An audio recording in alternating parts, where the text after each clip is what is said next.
workshop. Today, I have here with me Javi to help with a couple things in the beginning of our session, right? So he's going to be working the Q&A and the chat if you guys want to reach out and ask any questions. And please let us know if you're having any sounds issue or thing like that, so we can try to mitigate over here on our end, okay? Cool. So just going through the agenda a little bit first. First of all, Javi is going to go ahead and do like an updated overview of the platform with some new, like focusing on some new things. It should be take around 10 to 15 minutes. Then I'm going to go and work with, show you guys a couple of new features. So what the new stuff that we have related to editing imported models, trying to cover like most of the geolocation elements that we have, some new graphic settings. And then towards the end, we're going to go with the tips and tricks. Just a couple reminders that the recording is going to be available in 24 hours, maybe less than that. And we have like a lot of other workshops on YouTube that you guys can go through. And that's it. Okay, cool. So Javi, this is your cue, so you can share your screen and go ahead with what you want to do. So the reason I'm doing this, typically what we do in these workshops is we just dive directly into the deep end and start showing kind of advanced features and workflows and new stuff. And we got two insights from customers. One was that some folks are new to the platform and we're like diving in these workshops into like the very deep, like power user category when some folks haven't even like have a good understanding of the basics. And the second thing was just from talking with customers at ACC, like at the Autodesk University, some folks that haven't had a demo of the platform or know the full capabilities of the platform for quite some time. So what I'm going to do is I'm just going to do a rapid fire kind of focusing on some new stuff or like the design workflows of cmBuilder as the persona of a superintendent or a BIM engineer. And I'm just going to kind of show some of the new things as I throughout the demo that we would be focusing on, and then just kind of as a foundational piece, we're taking a step back to like the basics, and then Pedro will jump into the deep end here. So as everyone knows, cmBuilder is a fully web-based platform. So you can see we have this new gradient sky that we launched this Monday. You don't have to have the gradient sky. You can go to settings, background. You can turn it on and off. If you have feedback on it, for example, I think we should move this blue just down a little bit so that we see. So when you're like at this isometric view, you get a bit more blue. But if you have feedback on this, let us know. This is part one of a overall improvement to the overall graphics and background. But yeah, so that's the first thing, that when you generate the maps now, new projects will all come with this, but you can adjust it from there. Another thing too, improving the map. We talked about this last time, but you can bring in with Google Earth backgrounds like super fast now. Google Earth is now recently open sourced. There's a workflow through Blender that we can show you. Reach out to us if you want, but bringing in like nicer backgrounds is much faster, much easier to do to replace the auto-generated maskings inside cmBuilder. So I suggest doing that or getting our help to do it for you, because it just makes the overall presentation look that much better. Another thing just to double click on, just a reminder that you can bring in your own images or drone orthomosaic kind of imagery on top of the map and use the project on terrain feature to improve the resolution. So if you're flying drones and you have your own orthomosaic imagery, you can replace the top of the map with that, or this is like a Google image that's projected on the terrain as well. And then just a reminder that we do take the 3D mesh file. So if you have a drone deploy or some sort of drone scan of existing conditions and you want to kind of show the design logistics around that, how to scale and kind of design like fence lines and access and things on top of the existing conditions, we support that as well too. So if you have questions about that, reach out to us and we'll help you with that. So let's go into this project from scratch. So I'm going to go up to my user settings. One thing you want to just check, make sure some of these experimental features are turned on. Visual programming, this is an instancing thing for better performance. I'm just going to go to square feet, cubic yard, tons. I'm just going to go to Imperial, go top down. And just a reminder of kind of like building out a quick sequence here. So first thing I do is go into my site setup. I'm in my site setup milestone, search the catalog. As you'll notice here, we have 1,312 resources now. Thank you to everyone who's requesting resources. We're just constantly adding to the catalog here, all kinds of resources that you would need. Again, if you need something that we don't have, just go up here to resource request, pop it in here, and we'll do our best to turn it around as quickly as possible. You get a ticket for that and everything. So yeah, just a reminder that the resource catalog is continuously getting better. So let's talk about access. So I'm going to search fence, a whole bunch of different fences here. temporary fences, snow fences, chain wire, different types of fences. Again, some sketching tools, lines, arcs, circles, rectangles here. So I'm just going to use a rectangle as a polyline for this fence using the imported drawing. I've already uploaded model and drawing here, and I'm kind of ready to start working. Just a reminder that does calculate some of the quantities and some general conditions type costs of those fences. I'll show you at the end how you can export that. So I'm going to create a polyline, go back to 3D, and then when I want to adjust that resource, just double click and change the color. You can have the branding if you have that enabled in your subscription, and you can build out that kind of like a one-to-one representation of the site. Gate, go access. So I'll talk about access here. I'll do this double sliding gate. So there's three types of point resources: point, polyline, and guided. Guided means it's going to snap to the fence and do its best to remove the fence panels. Reminder that A is your hotkey for parameters. So if you want to adjust the parameters, just hit hotkey A, and it brings up the parametric resource so you can adjust everything to scale and in context. If I want to pop in, say, a pedestrian access gate, I can do that as well. So just drag and drop. One concept, some of the maybe older users that haven't seen this is we have this idea of temporary hide now. So I'm going to temporarily hide this model. I'll come back to the sequencing in a second. And I'll just do a couple more things for setting up my site. Reminder of zones. So zones is a really popular feature. So you can start laying out loading zones, laydown areas, temporary parking, all the types of things that you might need early stage planning. You have the ability to define those zones, like what they are, loading area. It gives you some areas. For premium and up, we also have textures on zones. So things like temporary roads and stuff like that. You can just sketch out a zone and then define, okay, grass or asphalt or dirt or whatever. So that's a nice feature. And then, remember, I like to combine 3D lines or 3D labels with zones. So get the idea. So you can start laying out areas, project on the terrain. Remember, when you toggle this project on terrain, it's going to drape the map. So if you have a terrain or a sloped site, you can use that. And then just for trailers and stuff like that, we have plenty of them in the catalog here. But just a reminder, you got parametric, non-parametric trailers, and you can define this as needed here. So simple tools: Control C, Control V, right? Some just basic ways to quickly lay out your site.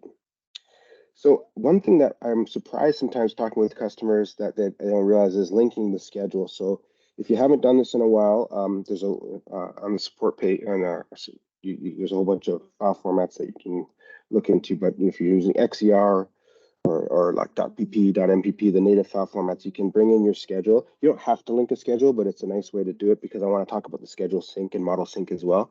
So you can just define what level of granularity you want in your simulation. So I'm just going to bring in a few here just to make it easy. I'll do a quick little sequence. So just a reminder that when you upload your schedule, what's happening is you define what level of granularity you want to do. And when you hit apply, we're going to create basically a milestone for each of those tasks and dates, right? And later, if you have a new schedule, you can update with new schedule. So if 2 months from now, you get a new schedule, or a month from now, and you don't want to redo the whole sequence, you can just update with the new schedule. It'll do a delta compare, and it will update the simulation automatically because the logic is underneath the hood. cmBuilder applies an ID to these elements, and when you update with the new version, that's how we keep the link. Same thing for the model. If you have a new model, in a month from now, and you update a new version, it'll keep the simulation as best it can. And then everything you're doing inside cmBuilder links back to these milestones, right? So for example, excavation stage 1, if I want to do just a quick 2-cut sequence, I'm going to go into my excavation, sketch, excavation, cut and fill and ramp. I'm going to go quickly because a lot of you already know all this stuff. You can use the sliders here, where you can just define the depths from here. Something that's fairly new is the ability to control each of the faces individually from each other. So if you want to define the wall slope ratio differently from one cut or one face to another, you can. So I'll just do that, and then I'll go active in excavation stage 2. Do my second cut. Something that's fairly new as well and very popular with folks that have found it is the ability to color each excavation separately. So this can be useful for soil profiles or showing like native till versus hard rock or different types of things, or just basically having a nice visual break with regards to like excavation, cut 1 to cut 2. Reminder, you can just throw a ramp in there. And you can define this as a new color if you want. So each cut and fill can have a different color, kind of just to delineate. And then just a reminder that as you're working, if you go into the earthwork takeoff here, you can apply a small factor, especially if you control the topo with your own survey or some data to control the terrain. It's a nice way to get a little quick earthwork takeoff to understand the logistics that go into that, how many trucks we're going to need, all that kind of good stuff. Okay, so a reminder that we have a bunch of optioneering concepts here where you can run scenarios and different options. So just for geotechnical, for example, excavation and shoring, if you want to look at different, shoring options, talking to customers, a lot of times I noticed that people don't have the shoring in the model. They don't just do the cut, but they don't do the shoring. Just want to show how easy it is to place, like, soldier pile, wood lagging soldier pile, or concrete lagging soldier pile, swap and run scenarios for these things.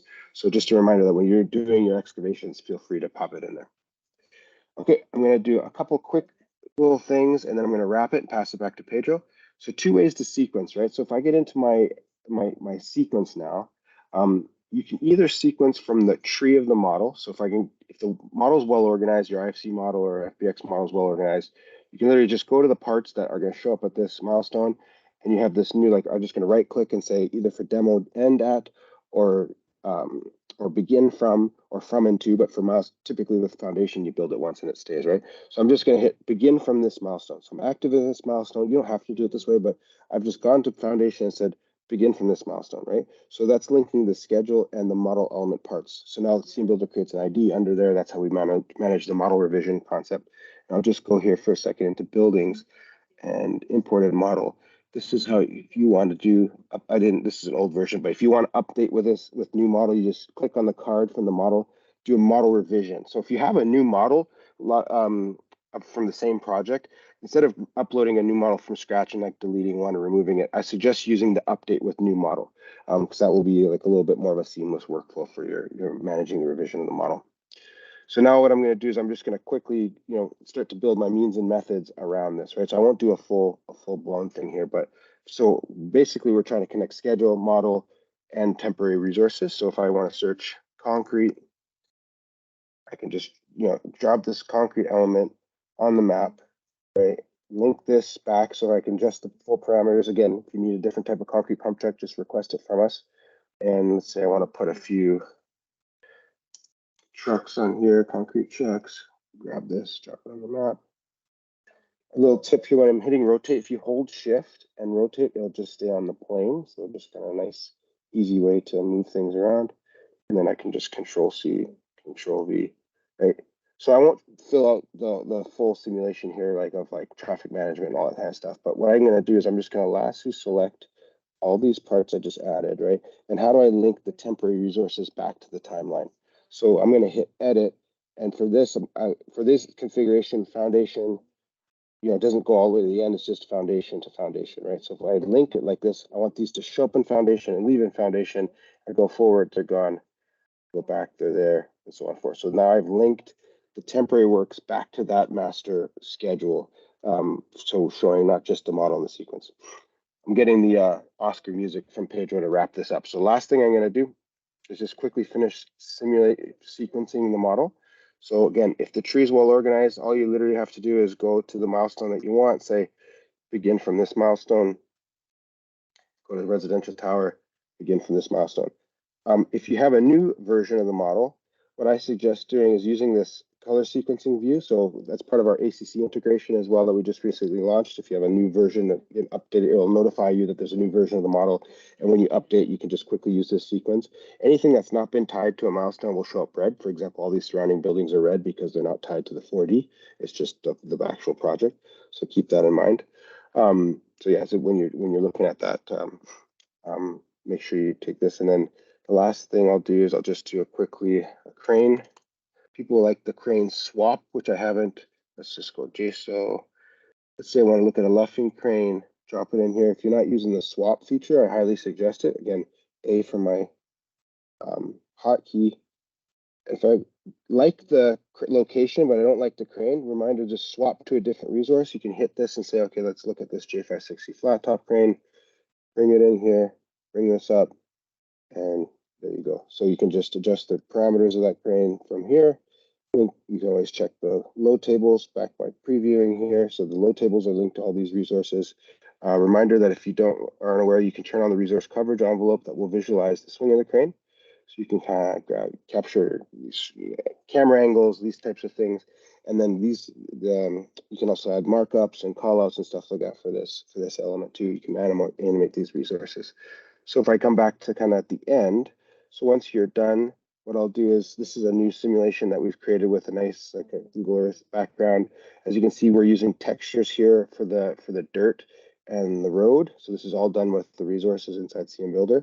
And the last thing I want to show is just, if you haven't used multiplayer mode yet, actually, oh, Pedro, you didn't join this link.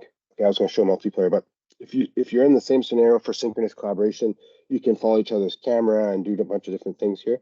So if I click on Ishu, I'm not sure if Ishu is active right now, but I would follow his camera.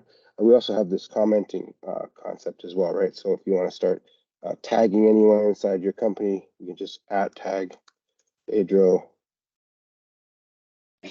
You do this landscaping. Looks delightful. So yes, Pedro will get a tag. So one thing for your collaboration piece, if you're working with a superintendent or you're working with other estimators and stuff like that, just send them the link and tag them on stuff. Or you can have them review your site logistics plan by putting in some tags and saying, hey, just instead of the email attachments back and forth, I suggest using this comment. A lot of customers I talk to don't even realize that we have this commenting feature, which is really great. So feel free to kind of use that as well. So this is just showing like the final milestone with textures and animations and cars driving, people walking and stuff like that. You can dress this up really nice. So yeah, so that's it. I'm just going to stop there. So just a reminder that if you have a schedule, I highly suggest linking it. It's really easy to manipulate. We can help you with that. If you have starting a new project, you want to bring in the kind of the nice backgrounds, we'll help you with that. But there's a nice little workflow on the user guide. And then just a reminder on sharing links. Actually, I can share this one with you if you guys want to try it out. Put it in presentation milestone view. I'll send this to you guys in the chat. And yeah, if there's any questions with regards to this, just let us know. Okay, cool. so Thank you, Javi. I will stop there. So that's just taking a step back to take 2 steps forward, hopefully. We had some feedback from people that we tend to dive right into the deep end, and some folks wanted more of a basic. So if there's any questions with regards to that inside the app under the help section, you can book a session anytime. Take it from here, Pedro. Cool. There you go. Thanks a lot for that, Javi. And please let us know in the chat if this is something that this process of like us doing a quick overview in the beginning of the workshop, if that's something that you guys would enjoy having for the next sessions as well. Okay, cool. So let me revert back to this. And while Javi was doing his presentation, I added a new feature over here, the ACC integration, just because there's some new stuff that I want to cover on this session. So hopefully we get the time to go through that. Okay. Cool. So the first part that I want to talk today is about editing the imported models. So once you bring in a model into cmBuilder, what are the things that you can do to make your life easier when you're managing that many amount of parts, right? So there are 2 new things that you can do at the moment. So one is to remove model elements from the imported file. And the second one is to edit the properties of those elements once you have imported them, okay? So let's go on the first one. Basically, the idea of removing the model elements from your imports is to make sure that you're working with a cleaner tree structure with like a less parts than like the original file, because you want to work with something that is like less overwhelming. Remember, these models, they can have like 10,000 parts inside. So we want to make sure that you're working with just what is relevant for you at the moment. So we have now a way to remove those. Also, it will improve your performance in terms of like computer usage, right? Because otherwise you're processing parts that you don't need. And the last thing is that you can restore these changes at any time. Okay, there are a couple ways to do that.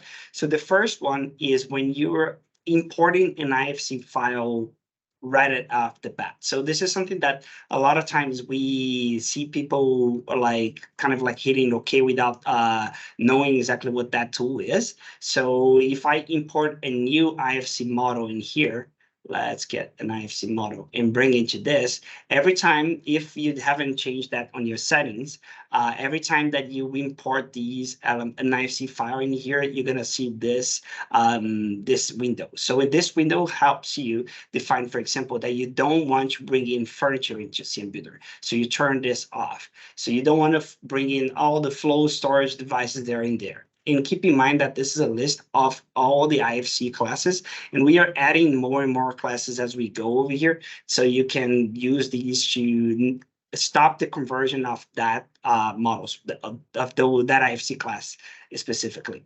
So I just saw over here that Ben is asking for a rooms, if you can remove the rooms. So in Revit, when you have the rooms defined in cmBuilder, in any IFC classes, these rooms are going to be called spaces. So whenever you're importing your IFC file, you should always deactivate the space IFC class over here, so those parts won't be brought into cmBuilder. So for people that don't know what I'm talking about, these rooms are transparent shapes that define the usage of a specific area in Revit, and you can turn them off over here in space. Okay, so if you did not use that IFC filtering in the moment of your conversion, you can still do it afterwards. So I brought in this new file over here so we can use it as an example. And just to work on a clean view, I'm going to go here and deactivate my terrain. And then I'm going to go into my 3D model, my model browser, and I'm going to select everything else that is not the parts that I want to work with and temporarily deactivate it, hide it. And all the rest over here, I'm going to also temporarily hide it. So I'm left with this structural model. Okay, so let's say that, for example, by mistake, I didn't remove like an IFC class. So you're gonna take this model and you're gonna open this on IFC structure over here on the top, and then you can select over here what are the IFC classes in which level you want to remove those parts. So for example, I know for a fact that when I imported this this architecture model, it came with the levels for the underground parts, and I don't want this because I already have those in my structural model. So basically what I can do is click on my first level over here and any level that I want, basically. So actually in this case, it's going to be the P1, P2, and P3. And I can right click on this, edit model element. So one thing to keep in mind is that when you click on edit model element, you are editing the parts that you selected individually. When you click on edit model, you're actually editing the whole model. Okay, and these are two different things. I just want to bring that. And basically, I can select these levels, and then I can go into edit model element, and this is going to show me a list of all these elements that I imported. So you see that I'm applying this to 476 elements, and there is this new button over here in the bottom, remove model element. So when I click on this, it will remove all those parts from my imported model, right? So you can expand this to see the levels that have been removed. And when you click on update, your view is going to refresh and you're going to see a new model now without those parts. So once you do that, you can click on the restore over here or select the whole model and then click on restore to bring those parts back if you still need those. Okay, so this is a quick way for you to remove parts of your model and work with a cleaner and better tree structure. Okay. Cool. So this is editing option 1. And the second one is for you to edit element properties. Okay, so this will allow you to fix a model structure if you have parts that are wrongfully tagged. For example, a foundation pad that is tagged as a slab, or a column level 3 that is tagged as level 1. So you can reorganize those parts inside cmBuilder by fixing that. You can also use either the class or the level property to create custom groupings in cmBuilder, and these are going to be saved in your model structure. And you, from that point onwards, you'll be able to create faster and more stable sequencing. Okay, so let me show you how that looks like. So if I am working at, let's say, this structured model that we are seeing over here in our view, and I want to select, let's say, the first level over here, and by mistake, I get like a part that is wrongfully tagged in the wrong level, right? So for example, this slab over here, I want this slab to belong to level 4 instead of the roof level. Okay, so I can select the slab, right click on it, edit model element, and then in here, there's this new button called properties. So when I click on this, it will show me the IFC class and the level in which that part is tagged on. So I can change this level over here by clicking on this and then say, I want this slab to belong to the 4th floor. Keep in mind that the list that's going to show up in here by default is the list of levels that you have on your IFC model. And the list of classes that you're going to see up here are the list of classes that are in that model, right? However, you can create new ones. So if, for example, if I want this slab to be not be tagged as slab, and I want you to make it tag as roof parts. So you see that I don't have any roof IFC class over here. So I can simply type in over here what I want. So it's going to be, I'm going to create a new IFC class that's going to be called roof. And when I click on this, now this part is changed to be belonging on the 4th level and with the IFC class roof. Okay. So when I hit done on this right now, you're going to notice that my structure model right now has a new level category. Oh, sorry. Let me go back to this. So my IFC structure right now has that slab now belongs on level 4, see? And also it has a new IFC class over here called roof that when I select it, it will only select those parts. So what does this mean? It means that now you can use the IFC class to create your own custom selection sets, right? So basically you can select a lot of these parts and maybe like the whole right-hand side over here, and then edit these model elements, going to properties, and then assign these parts to a specific IFC class or level, okay? At the moment, the property list that you see over here will only have class and level, and these are default properties of those parts when you import them. However, in the next updates, we want to create, show you more attributes of those IFC parts in here, the custom ones that were created on the native file, but also give you the ability to create new custom attributes inside cmBuilder. So you won't like change their original IFC classes and IFC levels and put these parts into buckets. So basically creating the selection sets concept. Okay. Cool. Any comments on that, Javi? Oh, there is a couple of questions. I'm not sure if it's good to answer it now or you want to wait, but it's a little bit an imported model. So Philip asks, can you add a project on imported model option where imported models are being used? Project on terrain does not give the desired result when the imported terrain is different than cmBuilder terrain. Sorry, maybe we could. is that in the QA? Can we leave the questions to the end? Sorry, sure, I'll cover them. If it's not related to this part. Okay, cool. Yeah, so these are the new editing capabilities, and I really suggest that you guys use the edit element properties because this will help you create sequences better. Okay. Now let's go to the next topic, geolocation. Geolocation, it's a very interesting topic. I'm pretty sure that when we say this word out loud over here in the office, a couple people have seizures, anyone not, because it's a very hard problem to solve. So basically, the idea is that you have a file that already has the information about where it's supposed to be in the world, and we want to locate that in a virtual space, in the 3D virtual space, in the right spot. Okay, on that geolocation. There are a lot of different things related to that, and attributes and properties and aspects that we need.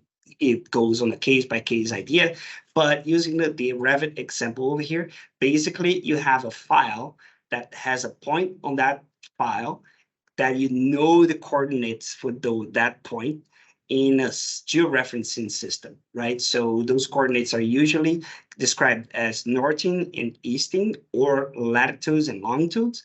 and the georeferencing code will be dependent on the location where you are in the world. Okay, so the idea is that you are able to bring in that geolocation into cmBuilder, so your models are going to be placed accurately where you're supposed to go on that virtual 3D space. Okay, so concepts that we need to discuss before we move forward are the different concepts of location points. So every 3D model that you import into cmBuilder, we have one of these placement points. Okay, actually we have all of them, but for IFCs, you're gonna have an extra one. So basically, the project origin is defined by how that model was exported, right? So in cmBuilder, you're gonna find when you're locating a model, you're gonna find over here, let me go back one step. When you're locating a model, you're gonna find these options over here on the top. So these options that we have: project origin, site origin, bounding box center, and user origin. And when I start clicking through these, you're gonna notice that these handles are gonna show in different spots. Okay, so basically, these are different location points that you might have the information about the geolocation of that or not. Okay, so the project origin means it's the basic origin point of your model, and it's defined by your export properties. Okay, so this is a screenshot from Revit. Basically, in Revit, you can select which coordinate base you're using when you're exporting that IFC file. Site origin is just for IFC files, and basically is whenever you have a project origin in several different sites on that project, and each one of these sites will have its own origin. So sometimes you can export an IFC file that has kind of like this adjacent origin system. Okay. Bounding box center, it means that this is going to position the origin in the handle on the center of a box that contain all of those parts. So every part in cmBuilder, there is a virtual box that contains that whole part, and the bounding box center is going to be exactly in the middle of that box. So you see over here, it's kind of in the middle of my 3D model. And the last one, the user origin, is a temporary one that's going to be defined by the double click that you do. So if you double click in different locations, that handle is going to show up in different locations. Okay, so these are the different location points that every 3D model will have inside cmBuilder, and we're going to use one of them to do our geolocation. Okay, so geolocation, I'm not going to cover everything that we need to know about geolocation in here. I just want to show you the basics. Okay, so there are a couple of things that we can do with our geolocation. So the first one is the automatic geolocation that will only apply to IFC models. Sadly, I cannot show a 3D model over here because all the models that we have available in our database over here are customers' models, and I cannot show them in this workshop. Okay, but if you do want to talk about your model specifically, please reach out on our support center. It will be happy to help.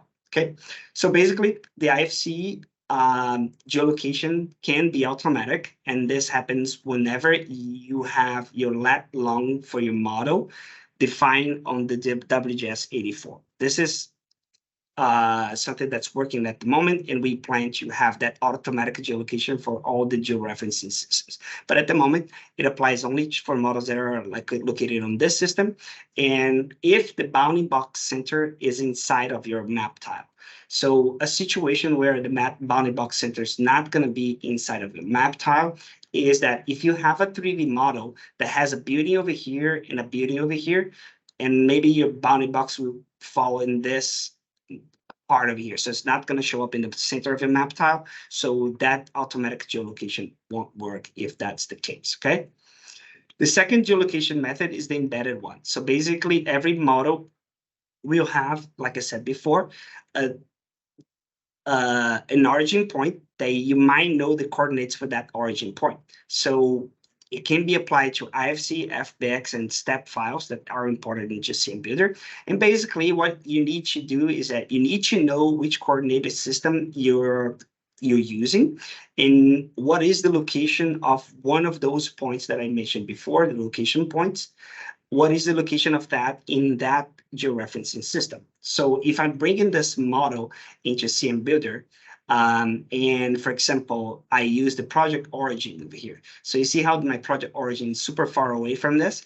So if I define if I know the georeference system for this model, I can apply this on my project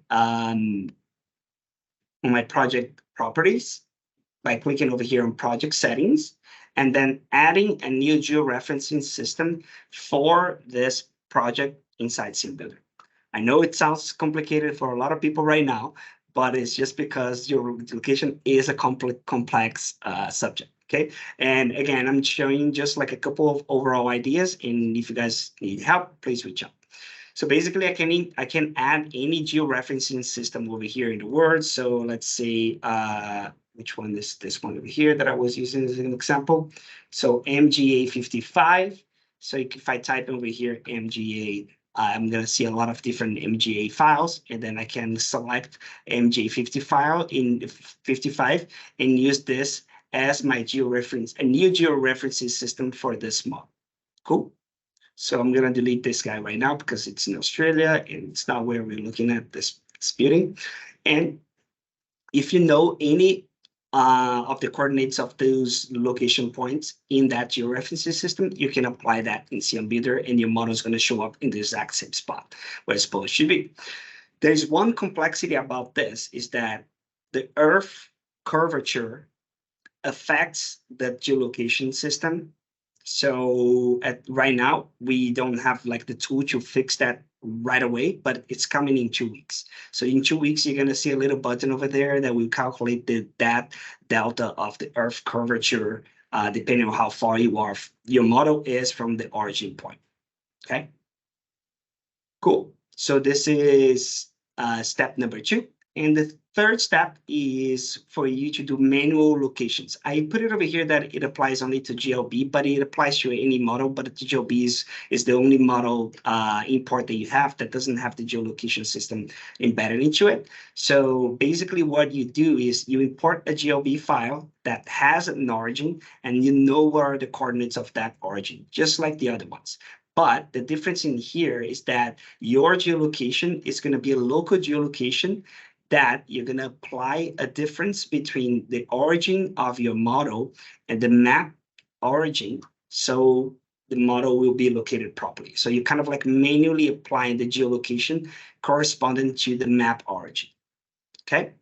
Again, guys need any help with these steps, just let me know and we can jump into your project and like help you with that geolocation.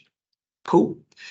So these are the geolocation stuff that I have for today, but I'm going to go stop over here and see if there are any questions related to that. There was a question. I'm having some issues with the Teams here because it's popping up on my phone, but not on the desktop. So Ben asked, does this new geolocation system get us closer to bringing in GeoTIFF images or drone orthomosaics?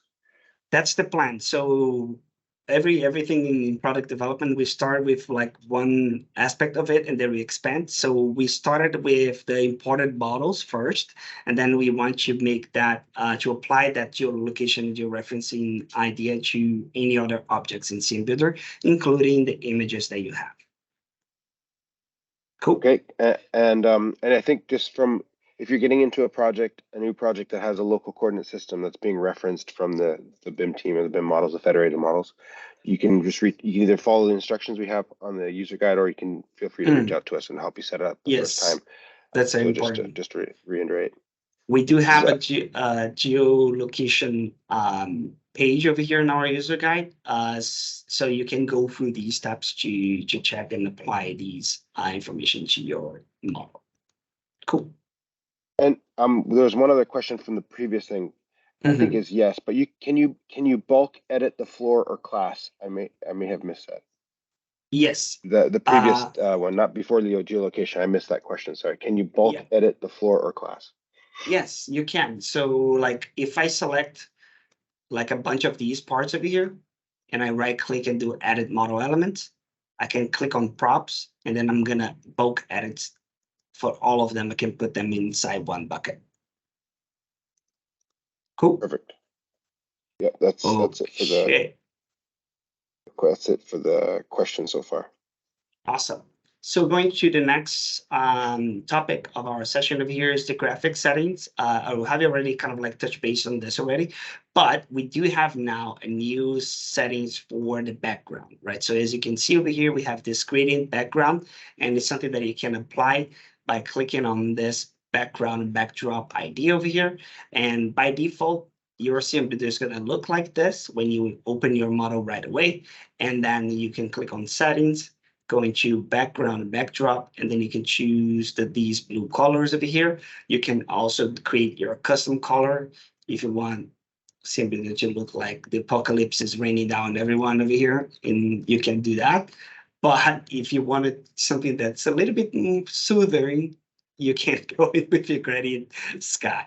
So that's the idea, right? So just one thing to keep in mind is that always check your lightings as well, because we have other graphic settings over here that can help you achieve like a very interesting setup of colors and whatnot. So you can click on the environmental lighting over here as well to play around with these environmental lightings that will mostly affect your imported models and your resources. And also you can play in the graphics over here with your ground shadows and your other shadow elements and anti-aliasing and whatnot. So one thing to keep in mind is always, I think I've talked about this already in previous sessions, but it's always good to work while you're doing the editing. You work with like best performance settings, for example, which will like degrade the graphics, and then you keep working, so it's going to be faster and whatnot. And you're going to see things like this, where when you rotate, your elements are not rendering in real time, but you can always change this if you want. And before you actually present this to someone, you just turn it back to your best quality over here, and then everything would turn back to what it was before, and then you can present with better graphics. Cool. So the next topic of our session, the one that I just created the pages over here. So I apologize for the lack of flair on these. So now we do have a ACC integration, which basically applies to the users that will have both the ACC account and in a project in ACC and also a project in cmBuilder. So basically, you identify that by looking at the at your project page. You can see that some projects will have the ACC logo over here. So basically means that this project is integrated with an ACC project. And what you can do with that is that you can import the models that you have in your ACC cloud inside cmBuilder and keep them synced. Right. So the idea is that you have a list of parts of models that are available in your project in here, and that same list of models, regardless of which pages they are, which folders they are, they will show up over here on this. If you click on your project and click on documents, you'll see the integration tab over here, and this will show you all the models that are available in ACC that are compatible with cmBuilder in their file formats, and then you can choose these models and bring them into your project, right? So you can click in any of these guys over here, and then convert the file from integration directly from this. Okay. So this will bring that model into your cmBuilder list of available models. And then when you are inside the scenario, you'll be able to just choose the models that you want to use. Let me go back and click on this. So basically now, when you're looking at I do have it open up here, right? So when you are inside a scenario into that project that is integrated with ACC, and you click on imported model, you're going to see this list, this view. Then you click on browse existing 3D models, and you're going to see over here which models are already converted into this project and which ones are linked on your integration. So you can choose which ones you want to import inside cmBuilder directly. And you can see where they're coming from over here, what are their file formats, and so on and so forth. Cool. Also, I think it will, if there's a new version available, it will notify you in the app and you can have the choice to update with the new version exactly. too, which is so nice. All the information to help you with this ACC integration, you can find on our question mark menu over here. Go into the user guide, click on integrations, Autodesk Construction Cloud integrations, and then you have information over here that should help you with that. Cool. I think that one's the other one, but yeah, and Oh, so this we is have like just for you to create the project, and there is a new page over here for you to create there it to is. import the models. Yeah. So we have an app in the ACC marketplace that you can go through there. So again, if you have any questions or want to go through setting up the ACC integration, just let us know. It's brand new, so we've only worked with a handful of customers doing that. Oh boy, what we got I don't here? know what's going on over here. Found these group of people doing some sync dancing over there. Sorry about the distraction. Unique use yeah. of the visual graph. That's a unique use of the visual graph. Yeah, for sure. What is that with a chainsaw? Is a chainsaw, yeah. Maybe Halloween came a little late for these guys. So let me delete him. But yeah, so this is the ACC integration that we have now, and that's it for this feature specifically. So now let's move on to the next step of the way. There are the tips and tricks. So I've seen this part of the workshop is usually inspired by things that we see our customers doing or struggles that they are having, and also like some smaller new features that we have that doesn't go on the main part. So it might be repetitive. Like some people might already know this, but it's just that like I'm seeing like this coming quite often from customers. Okay, so the first point over here that I want to show is how to quickly create an excavation lift or benching, right? So basically, the idea is that you can open a project like this one. This is the one that I just created right now, but I'm gonna delete this whole thing and create it from scratch. So basically, you have to keep in mind that the steps of your excavation in whatnots, you should try to create it as less operations as possible, because it helps you create a cleaner view of your excavation site, and also the performance is better, right? So basically, instead of me creating a cut to represent like a benching or an excavation lift that's going to have the same shape and just keep going down, and every time that I need to create this cut, I will go into a second lift and then draw that thing again and whatnot.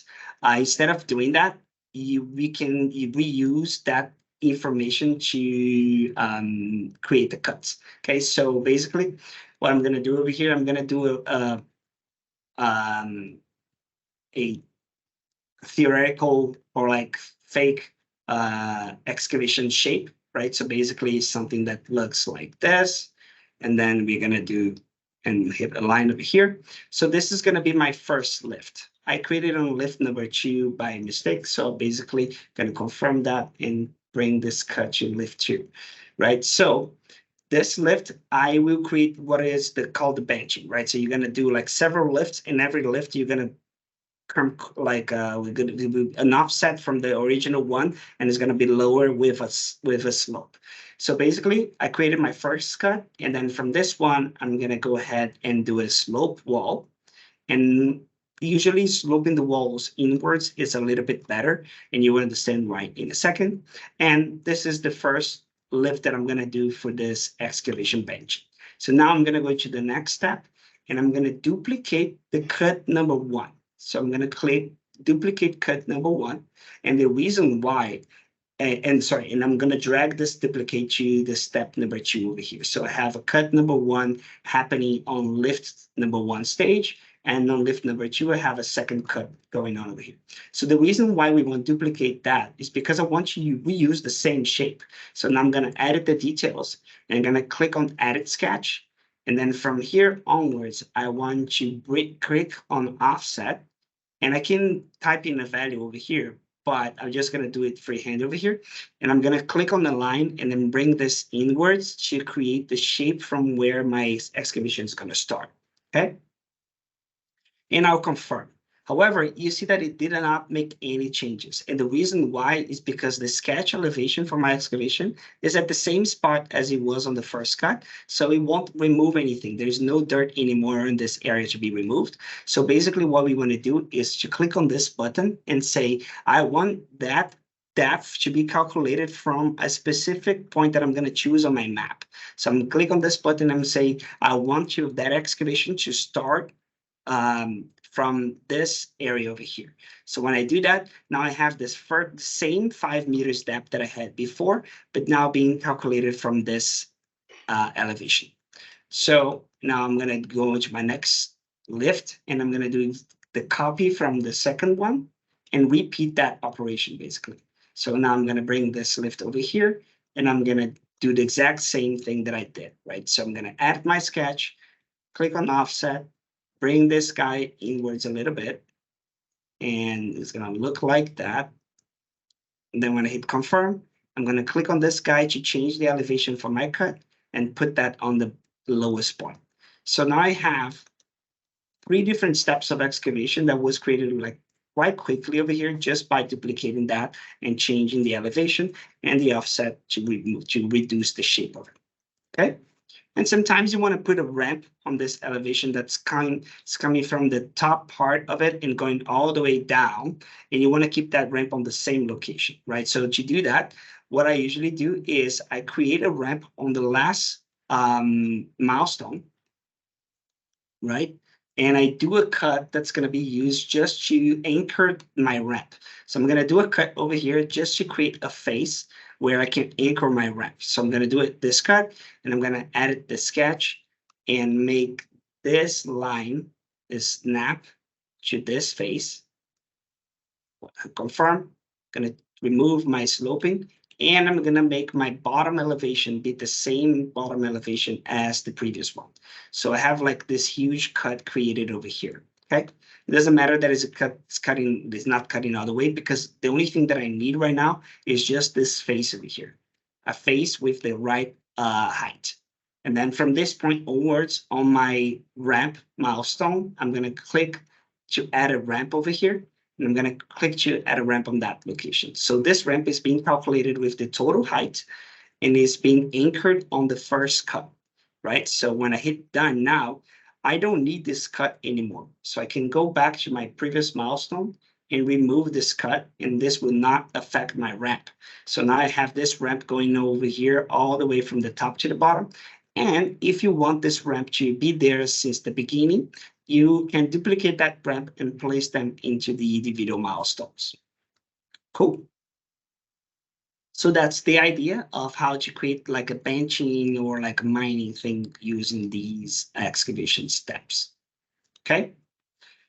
The second tips and tricks that I want to show today is that a minor adjustment that we did on our resource placement feature, where now you're able to place your resource on top of another one. So before, when we didn't have this tool working, if you had like a plateau or like a resource that you have placed that has like a platform or anything that you want to use to place another resource on top, like this situation over here where I have scaffolding and I have another person being placed on top. Before, you had to place that person on the ground and then move it upwards manually to the location that you want. But now you can simply select an object over here. Let's put the chainsaw guy again. And now this guy, whoop, I don't know why it's showing like this, but I can place this guy directly on my platform right now and manually do this. Okay. So now these resources are being used also as placement. So for example, if you're working on a barge, or if you're working with like temporary surfaces like scaffolding and things like that, you can now place resources directly on top of the project or of the other one. Cool. Okay. And the last tips and tricks that I want to show you today is just one quick one coming from Callum, which is a very interesting one. So sometimes you want to create landscaping objects in cmBuilder and you don't have that in the resource library, or you want to do something that looks a little bit better towards the end of your simulation. So you can create like these sense of planters that we have using the excavation tool and some coloring actions. So for example, if I want to create a planter over here in the middle of this area, the steps you create so is to do a cut first that will show what is going to be the bottom of your planter. So let's do like this small cut over here and confirm that. And from here, you're going to define what is going to be the elevation of the bottom of that cut. So I want that to be just like 15 centimeters, 50 centimeters lower than that. And then after creating my cut, I'm going to go to my excavation plan and I'm going to duplicate this cut, but instead of duplicating it, I'm going to create a fill from a cut. So this will create a fill operation that's going to literally fill that cut, but we are going to edit the sketch and we're going to take that offset button that I used before, and I'm going to create an offset that will bring this fill a little bit bigger than my cut. And then once I hit OK, now I just need to change a little bit of the parameters. So my fill, I'm going to put in a height to it. That's going to be, let's say, 1.5 meters. Oh, too much. So 1 meter. Keep in mind that that fill is being calculated from the bottom of your cut. And I'm going to change the order in which these two are happening. So I'm going to put the fill before the cut. So now the cut will remove part of your fill. Okay. And let me just change these ambient occlusion over here. And then on your fill, you're going to change the colors of your fill to make it look like concrete or any other color that you want. And then you can change the colors of your cut to make it look like vegetation or any color that you want, basically. So now you have a little planter over here, and you can go ahead and put in some nice vegetation inside that planter. Cool. There you go. So these are the other operations that you can do with that. So if you want to increase the looks of your site towards the last milestone, this is how to do it. Fantastic. Okay. A couple questions before we lose the folks. Quick question that just came in. If the resource is placed on top of another, is it fixed there? So if you move the underlying resource, does the on top move along? They're not in context, right?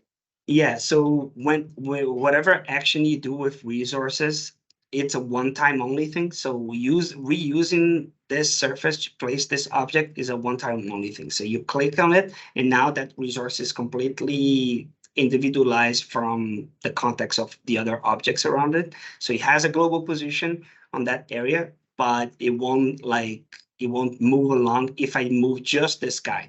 However, if I do move both, if I hold Control and click on these two guys and right click and then move, now I'm moving both objects at the same time. Okay, so you can do that. You see how the first one is not moving along? So that's it. Okay.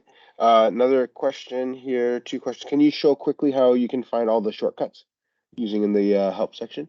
Yes, shortcuts, you can find them in a couple of different ways. So whenever you're editing an object or anything like that, you can see if you hover your mouse on top of these actions, you can see the shortcuts in the inside brackets over there. You can also see the same by right-clicking on this, and there's a lot of shortcuts over here that you can use. But if you want to see all of shortcuts at once, you can click on your question mark, click on key shortcuts, and then you can expand these guys over here to see all the different shortcuts that we have available. The mouse navigation one is the one that I really suggest that you guys use because it can help you flip through milestones very, very quickly. And also the sketch and constraints one is very interesting. Yep, I use those every day. Okay, so and then 2 more. Can you add a project unimported model option? So I think the question is more around, maybe we follow up with Philip, but the project on terrain doesn't give the desired result when imported terrain is different from the cmBuilder terrain. So I think, we can you can raycast onto an imported model. I'm not raycast, sure. just so we can let everyone know, is the act of selecting a placement for something, right? So if I want to put in like a truck over here on the top, what I'm doing right now, I'm raycasting this truck on top of this platform.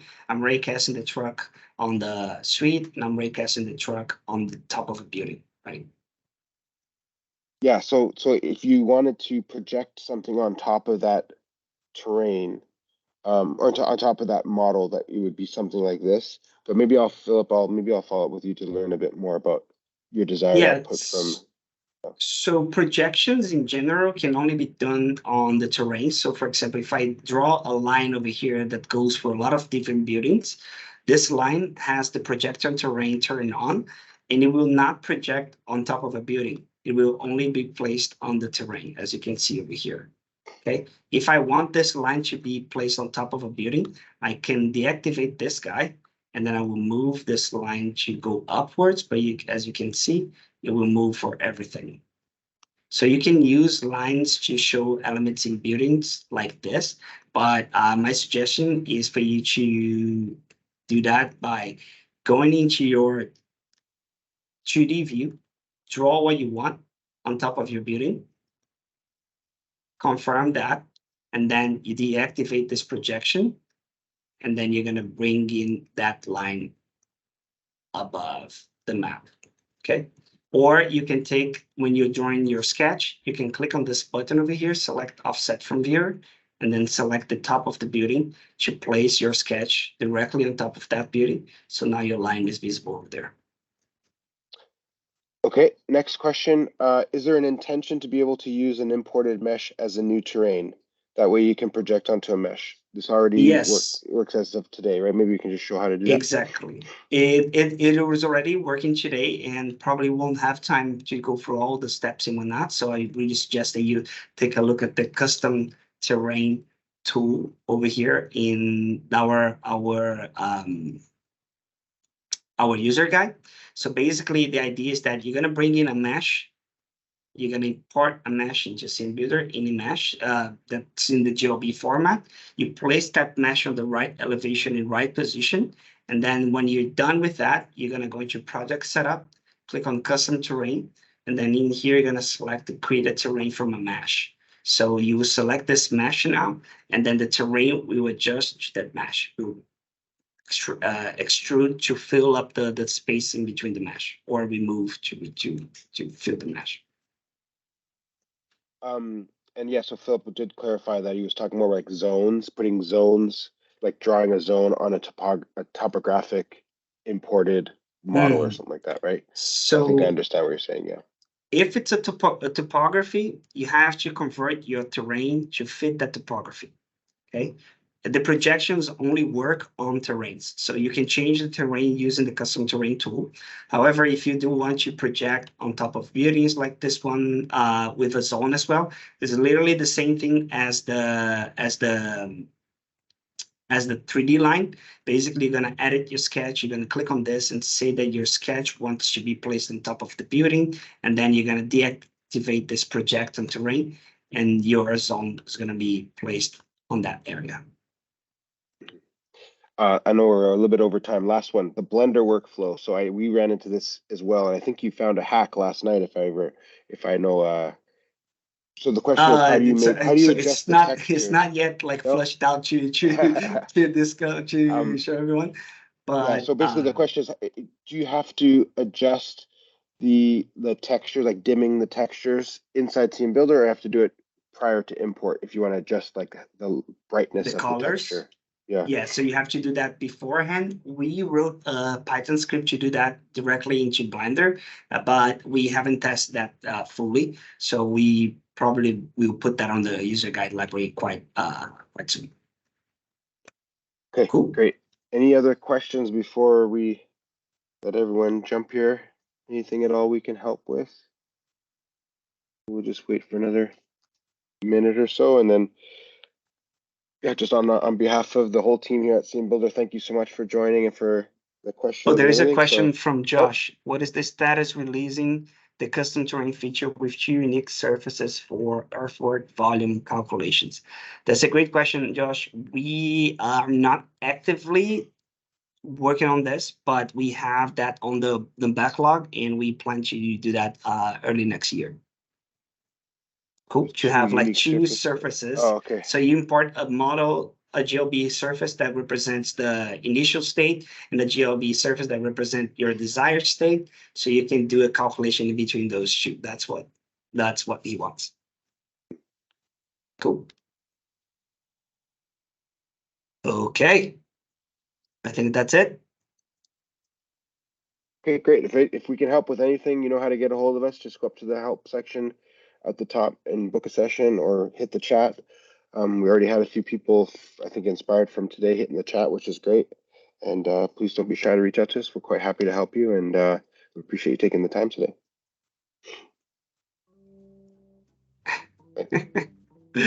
Okay, guys. Everyone. See you, everyone. Bye.